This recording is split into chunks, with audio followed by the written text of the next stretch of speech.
Oh la qu'est-ce donc je vais vous faire une vidéo pour vous parler d'une carrière d'un joueur qui à l'heure actuelle joue encore et qui est à peu près au mieux de sa carrière, mais bon, je trouve qu'il a vécu une carrière pas comme les autres et je comptais vous parler de sa carrière. Donc c'est le joueur du Real de Madrid, Dani Carvajal, un joueur dont on parle peu ou on parle pratiquement pas et qui pourtant est titulaire indiscutable depuis pas mal d'années au Real de Madrid, qui est très important dans cet effectif, mais qu'on parle pas et qui pour moi est un petit peu sous-coté, et qui a aussi vécu une carrière hors du commun, pas comme les autres. Donc je souhaitais parler un petit peu de sa carrière et faire une vidéo là-dessus. Donc voilà sur ça. Sur le terrain, Carvajal c'est un très très bon latéral droit. Je pense qu'il a beaucoup moins de talent que beaucoup d'autres joueurs, mais on va dire qu'il s'est donné les moyens et à l'entraînement, etc. Sûrement pour en arriver là où il en est aujourd'hui. C'est vraiment un joueur qui se bat et qui donne tout sur le terrain. Je pense pas que ce soit le joueur le plus talentueux à son poste, mais je pense que c'est l'un des meilleurs à l'heure actuelle et tout simplement parce qu'il donne tout pour l'être. Donc voilà sur ça. C'est un très très bon joueur dont on parle peu parce qu'il a pas un jeu super beau à voir, mais c'est un joueur très très important. Voilà sur ça, enfin très très important pour l'effectif du Real. Voilà sur ça. Donc pour en revenir sur sa carrière. Il a débuté dans la réserve du Real de Madrid, donc l'équipe 2 ou la Castilla, appelez ça comme vous voulez, moi j'appelle ça la réserve. Donc il a commencé dans la réserve du Real de Madrid, il a joué quelques années, apparemment ses performances étaient bonnes, mais le Real de Madrid avait pas envie de le prendre dans l'équipe 1, ils ont un petit peu tous décidé qu'il signe au Bayern Leverkusen parce que le Real de Madrid ne comptait pas sur lui à l'époque. Donc il a signé au Bayern Leverkusen, notamment grâce à un ancien Marseillais qui s'occupait du recrutement à l'époque, je ne sais pas s'il s'en occupe toujours aujourd'hui, qui est Rudi Völler, l'ancien joueur de l'OM de la grande époque, j'ai envie de dire. Donc voilà sur ça. Il a joué son année au Bayern Leverkusen. Il a fait une très très bonne saison là-bas. Il a été vraiment très très impressionnant. C'était un des meilleurs latéraux du championnat de Bundesliga. Et la très très bonne saison qu'il a fait lui a permis de revenir à Madrid, vu qu'après le Real de Madrid a finalement dit que finalement il le voulait dans leur équipe. Donc voilà, il est revenu au Real. Petit à petit, il a commencé à se faire une place de titulaire et à devenir un titulaire indiscutable. Et voilà sur ça, il était tellement performant sur le terrain que ça vite été difficile de s'en passer. Voilà sur ça. Voilà, il a commencé au Real, il est très vite devenu titulaire et voilà sur ça. Ensuite, il y a eu cette finale de Ligue des Champions 2016 où il s'est blessé et où il a été remplacé par Danilo.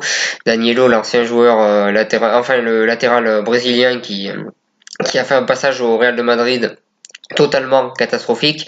Et quand je l'ai vu rentrer honnêtement sur cette finale, je me suis dit ça va peut-être changer le cours du match. Après c'est ce que personne s'est dit à part moi je pense. Mais voilà, je me suis dit ça. Après c'est vrai que ça n'a pas totalement changé le cours du match. Danilo a fait un match respectable sur cette finale-là et Modric a compensé ses quelques bourdes ainsi que les défenseurs centraux qui étaient titulaires. Voilà sur ça. Voilà, il avait été blessé et malheureusement il n'avait pas pu jouer cet Euro 2016 vu que pour cause de blessure. Après, vu l'Euro que l'Espagne a fait en 2016, j'ai envie de dire que tant mieux pour lui qu'il soit pas là parce qu'honnêtement il a rien loupé du tout. Voilà sur ça. Ensuite, il y a eu cette saison l'année dernière où il a fait pas mal de passes décisives, de très bons centres, il a bien défendu aussi. Il a fait une très très bonne saison l'année dernière, il a fait une très très bonne saison cette année. Mais au début de cette année, il avait eu une grave maladie et certains médecins disaient il pourrait peut-être ne jamais reprendre le football.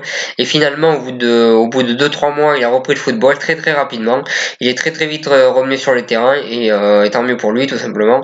Voilà, il avait été absent quelque temps à cause de cette maladie qui l'avait éloigné des terrains, mais il a su rebondir très très rapidement et c'est impressionnant la vitesse à laquelle il a rebondi d'ailleurs. Voilà sur ça.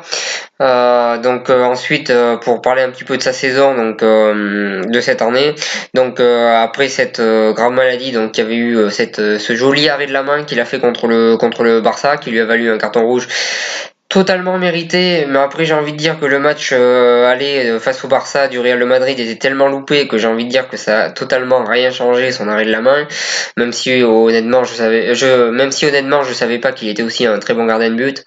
Voilà. Je pense qu'il pourrait faire une équipe avec Suarez de gardien de but. Non, c'est une blague. Donc voilà sur ça. Donc il avait pris ce rouge. Ensuite, face au PSG, il avait été suspendu au match aller. Et même si L'Oréal a gagné 3-1, j'ai quand même trouvé que son absence était ressentie sur ce match-là parce que Nacho, selon moi, avait laissé beaucoup trop d'espace à Neymar. Et voilà, il avait tendance à lui laisser beaucoup trop d'espace. Et je pense que je pense que Carvajal aurait pas fait pareil. Donc voilà sur ça. D'ailleurs, Nacho et Carvajal, c'est les deux seuls joueurs du Real de Madrid originaires de la région madrilène. Donc voilà, enfin originaires par leur naissance. Voilà sur ça. Ensuite, donc il s'est blessé cette année en finale de Ligue des Champions, une blessure que très peu de monde a parlé, à part à part peut-être les commentateurs du match et encore sur le coup. Voilà cette blessure. Voilà, tout le monde a parlé de la blessure de Mohamed Salah, mais très peu de personnes ont parlé de sa blessure. Il est sorti en pleurant, il pensait ne pas pouvoir jouer la Coupe du Monde. Finalement, il pourra la jouer probablement, mais il pourra pas jouer le premier match. Donc voilà, il jouera pas le premier match contre le Portugal, mais après il jouera la coupe du monde. Donc voilà, tant mieux pour lui parce qu'il le mérite. Honnêtement, ça fait pas mal d'années qu'il fait des bonnes saisons et il mérite amplement amplement de jouer cette coupe du monde, et une blessure aurait été franchement pas méritée. Donc voilà sur ça. Donc il a vécu des moments pas faciles dans sa carrière. Il y a eu des bas, des hauts, et voilà, c'est une carrière par rectiligne. Voilà sur ça. Donc là, il va donc pouvoir jouer la Coupe du Monde, tant mieux pour lui. Donc pour revenir à cette blessure, cette blessure, ça a fait qu'il a été changé par Nacho qui a fait un bon match, et finalement son absence s'est pas trop fait ressentir, mais quand même il a été blessé et c'est quand même dommage de se blesser pour une finale. Pour revenir à son absence de début de saison, je trouve que son absence a compté dans l'effectif du Real de Madrid, parce que Zidane a vraiment en début de saison, déjà les résultats durant son absence ont été un petit peu catastrophiques.